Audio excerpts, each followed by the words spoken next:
Good afternoon. I'm Angie Martin. I'm Vice President for Financial Planning and Chief Budget Officer. Yes, for one more day. I'm actually retiring tomorrow.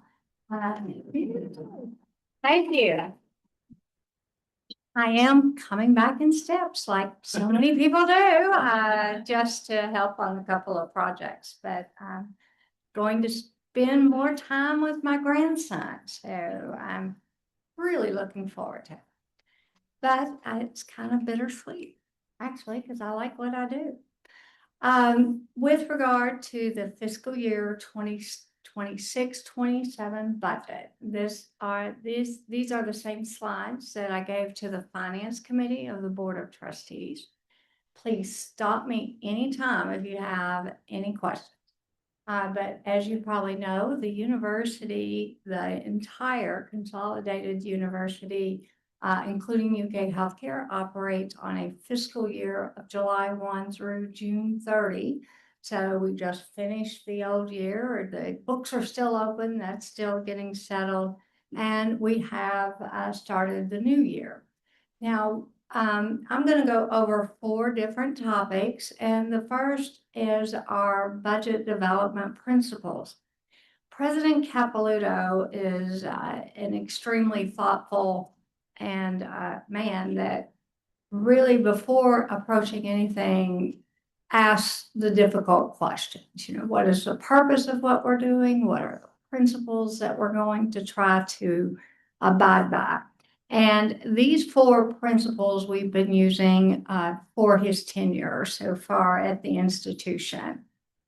Then, when you think about our budget, it is huge. No fooling, you know, $9.6 billion for this year. Now, you can look at it different ways. You know, a matrix cube is kind of like that. You can turn it and look at it one way, you can turn it and look at it a different way. So this way is looking at it organizationally, if you will. The gray bar is healthcare. So that includes the hospital systems, and you can see the growth that we've had there. There is a very light blue part that's interwoven in there in the middle, and that is UK athletics. And then the kind of UK blue is higher education. Now, the higher education function includes research, public service, instruction, you know, all the things that we typically think about when you think of a university. Athletics is shown and pulled out at this level because of this is how a lot of folks in Kentucky and across the world know us, is through athletics. And you can look at it from a risk standpoint, a reputational risk, I guess, and it could be there. But the budget is going up significantly once again, and it's primarily in the hospital system. Now, if you think about that, I said a matrix, a Rubik's Cube. I don't know what's the matter with my brain. The Rubik's Cube, you think about it, this is going to look at it by types of funds. I'm actually an accountant by education, and higher education is the strangest of the strange when it comes to accounting. It really is different because it matters dramatically where we get our money. What is that source of funds? Because we have to account for it many times by that source of funds. Think about a research grant. There's a lot of stipulations that come with that. Think about if a donor gives us money. We can only spend that money usually on a very restricted purpose. So this is looking at that Rubik's Cube in the lens of types of funds that we receive. So our budget is $9.6 billion. That UK blue is designated general funds, and it is almost 70%. And then the light blue is what we call undesignated general funds, and that's 12.2%. Now, both buckets are unrestricted, meaning they're not restricted as to use by an external party. The difference between undesignated and designated is how the funds are managed at the institution. Designated general funds are decentralized down to the entity or the college or the department use. For example, think about a college that charges a course fee. That revenue, the college is responsible for managing, estimating the revenues and the expenses. UK healthcare and the whole hospital system is the largest piece of our university. It's at $6.1 billion. So it's at 63% of our total budget. And then on top of that, we have the clinical fees primarily earned by the faculty in the College of Medicine that are, how you go to the doctor and you can get two bills, one for the hospital and one for the physician. So the clinical services is that physician fee, and that's another 5% of our budget. But those funds are all decentralized and managed at the college or enterprise level like UK healthcare. Undesignated general funds are what you typically think about when you think about higher education instruction, and that is tuition revenue and state appropriation. So that's the big chunk of that. Now, the way we manage those funds, they're centralized. We collect those monies centrally, and then we allocate the expense authority associated with those funds to all the various education and general units throughout the university. There are some units that get nothing that out of that bucket of money. Athletics gets very, very little.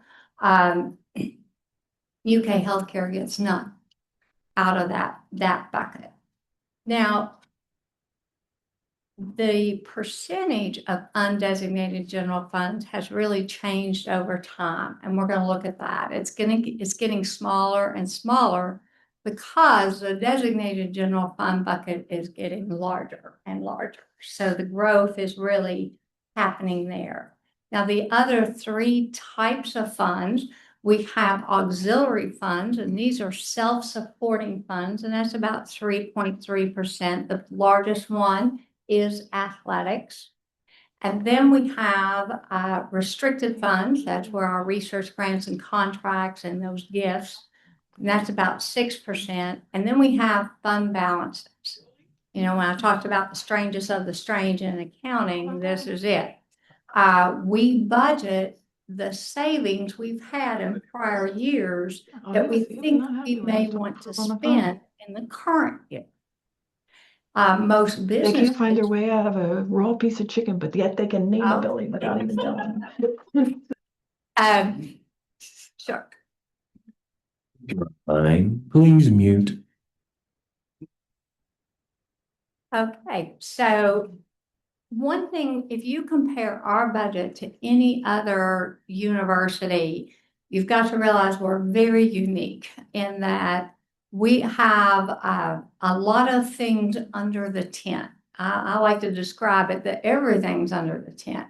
Our academic medical center, the hospital, is not separately incorporated. Same thing for athletics. What's really different is philanthropy. We do not have a separate foundation for philanthropy that is non-affiliated.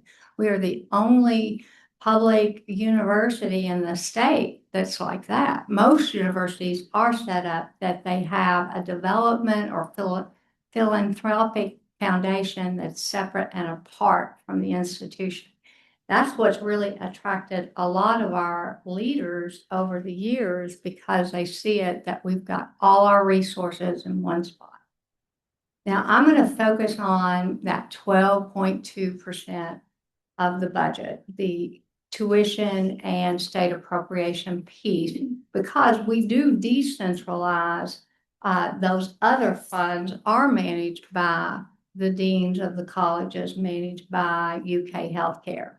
But this is a look of those undesignated general funds over 5 years. And we're going to be at $1.172 billion for fiscal year 26-27. You can see it is slightly up. It's about $25 million increase over the prior year. Very small when you think of it from a percentage. But I'm going to spend just a little bit of time talking about the very top line. If you look at state appropriations in 25-26, we received $364 million from the state, and in 26-27, we're receiving $343 million.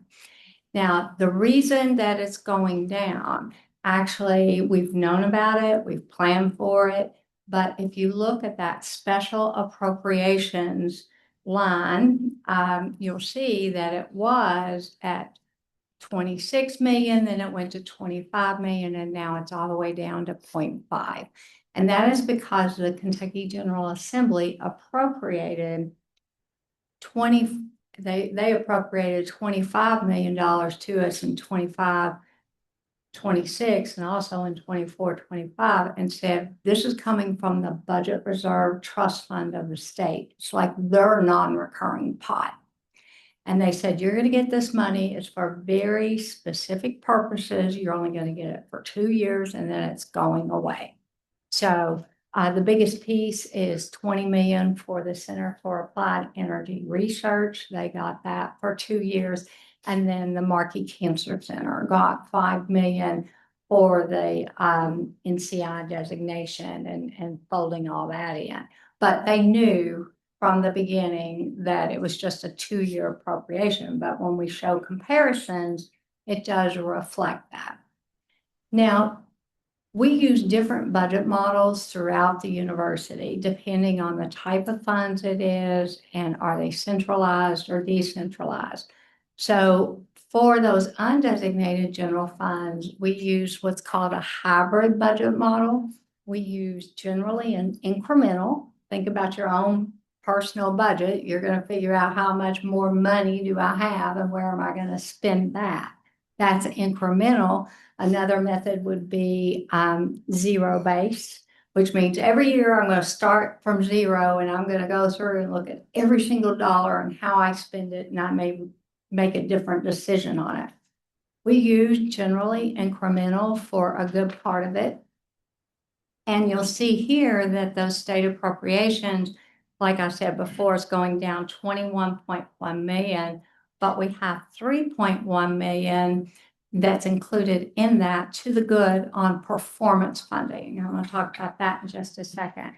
Now, student tuition is going up $43 million, which is a very significant increase in that funding source. And it is really related to expected enrollment growth. Now, that growth is not expected from the first-time freshman cohort. You know, it's just like most students, when they come, they're here at least 4 years. And so as we've had increasing first-year freshman classes, it takes a while for that full growth to ripple through the institution. It'll take 4 to 5 years. So we are thinking from a budget perspective, we're going to budget about 39,000 students. We had over 38,000 students this past fall 2025. So this fall coming up, we're budgeting 39. Folks are thinking we're going to be close to 40. I'd much rather budget conservatively so we don't have a mid-year problem to deal with. Now, I wanted to show you, this is a kind of a deep dive into those state appropriations. And you can see the dark part at the top, that's those non-recurring monies from the state, and they're going away, special appropriations. The blue, the lighter blue, is performance funds that we've gotten from the state. Now, the important piece about the performance funds is you have to know we're performing very well in the state model, but these funds are appropriated to the institutions on a year-by-year basis. We have to earn them every single year, and we earn them using a performance funding model. And we are in a single model with all the public universities in the state. And the way that you earn money is you want your institution by every one of the 11 metrics. And the metrics are listed here. They start with bachelor's degrees and go all the way down to FTE students. But you want your growth, your institution's percentage growth to be greater than the average for all the institutions. If it's greater than the average, we're going to get more money than we did the year before on that metric. So there are 11 metrics, and you can see that UK scored 8 out of 11 above the average, and we were tied with Eastern Kentucky University. UK has always been first since the model was implemented 9 years ago. I mean, we are just doing great on the performance funding model. Now, there's good and bad with that. We're doing great, but it's a continuous improvement model. And we are concerned, at what point do you hit diminishing returns? And so I think that's what we're starting to see here. Eastern Kentucky University is right there with us. So we've got that issue that we're dealing with. The other issue, because we've done so well, we're getting the lion's share of the performance funds. And so, of course, some of the other institutions are not real happy about that.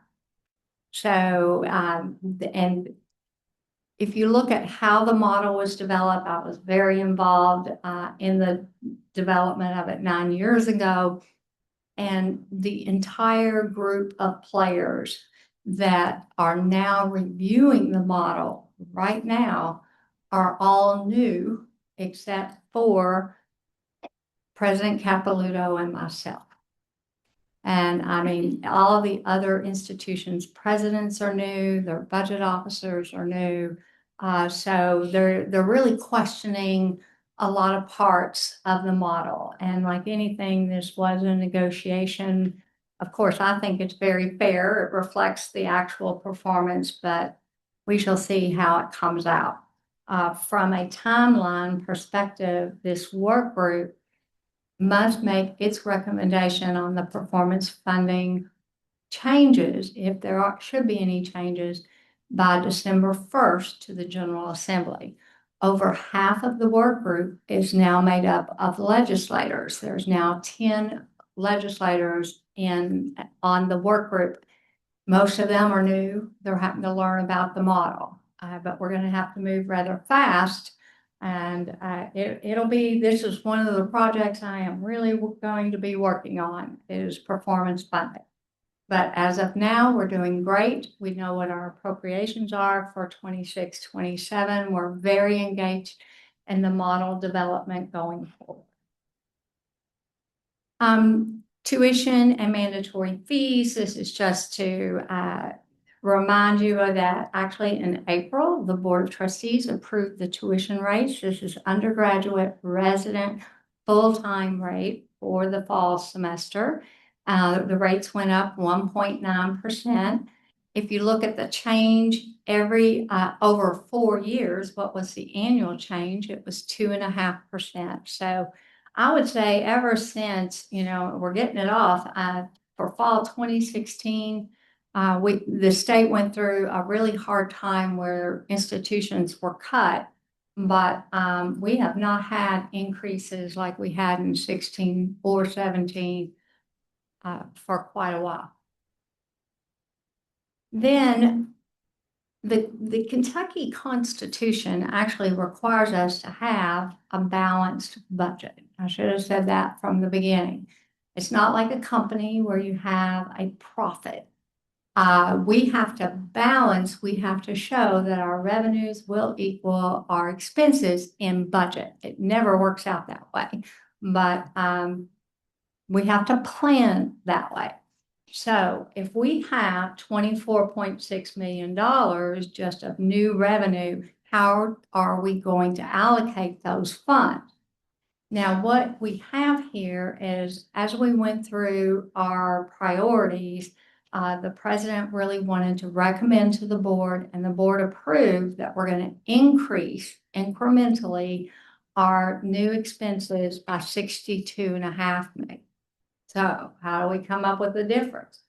Well, 24.5 was just the change in state appropriations, and those units knew this change was coming. So we, in essence, don't have to feel the pain of that reduction in state appropriations. But then we had to also come up with $13.4 million to balance, because if you look at what we're spending our money on, Dr. Monday and the president were really determined to make these recommendations to the board. And I'm going to go through some of these in just a minute in more detail. But the $13.4 million reallocation, we implemented that in accordance with our budget principles, which means we're not doing across the board. They're going to be target and they're going to be strategic. So what we did is we are actually reducing the facilities division budget by over $10 million. We're doing that because partly the capital projects that Dr. Monday went through. We did have a very significant amount of recurring dollars for capital renewal projects. Now, the state in the last 6 years has invested over $300 million in the university on capital renewal through asset preservation. So it was decided we are going to reallocate, we are going to reassign those dollars from capital renewal, because the state is really helping us out on that, and put it into our people and into our colleges and into our students. So our people are getting a very significant increase, I would say, given the financial pressures that we face. And as you know, we are doing a 3% across the board, and that's going to be enterprise-wide. So once the fall gets here, UK Healthcare, St. Clair, King's Daughter are also looking at these types of increases as well. 3% across the board with a minimum increase of $1,500. So those employees that make less than, if 3% would only be $1,000, they're going to see $1,500. The goal with that $1,500 threshold was to make sure that our employees could afford the increasing cost of employee health benefits that we had to pass on. The university still assumed a lot of those costs, but employees had to share with that as well. So fiscal year 26-27, there'll be the 13th time in 14 years that we have provided a pay increase. Now this reflects, really, we go, these numbers and percentages just really look at the undesignated general funds. But like I said, we're applying this university-wide. Everybody's going to be doing that. Now, the other significant investment is with our colleges. How many people here work in a college? We've got a few. Okay. Well, the way the college's finances work, for many years, we didn't have a good way to fund enrollment increases or to incentivize colleges to put tenured professors into the classroom or to graduate more students. And so the president really challenged us, and we came up with what's called the financial allocation models. And so we've got 3 models that the colleges compete in to receive funding to help pay for their activities and driving them toward the values that we have. Net tuition revenue is just what it means. We share a good piece of the net increase in tuition revenue, net meaning minus institutional scholarships, with the colleges. This is how they pay for teaching more students. We have a college productivity model, so we're monitoring the number of degrees that are awarded per faculty member. And then performance funding allocation model is really aligned with that state performance funding model. And that's partly why we're doing so well there. But this is just a chart that shows you how much we've invested in our financial allocation models in the colleges over the years. And these are undesignated general funds. So just through 25, 26, we will have put in $176.5 million through that.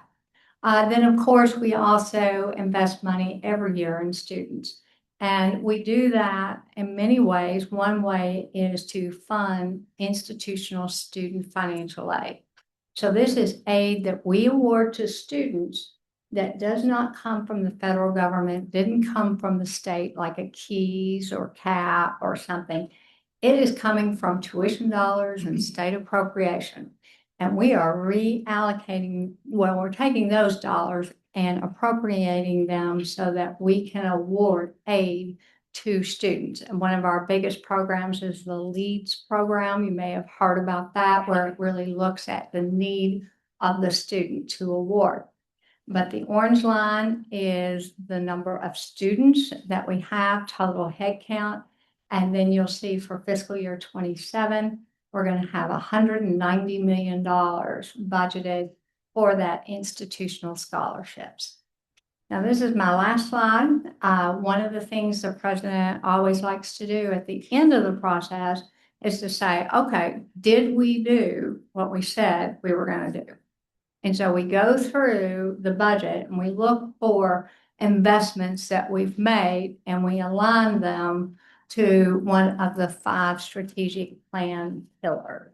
And we, once again, I think did very well. For example, faculty and staff salary increases. That's definitely taking care of our people and bringing together many people, one community, because it does help us retain.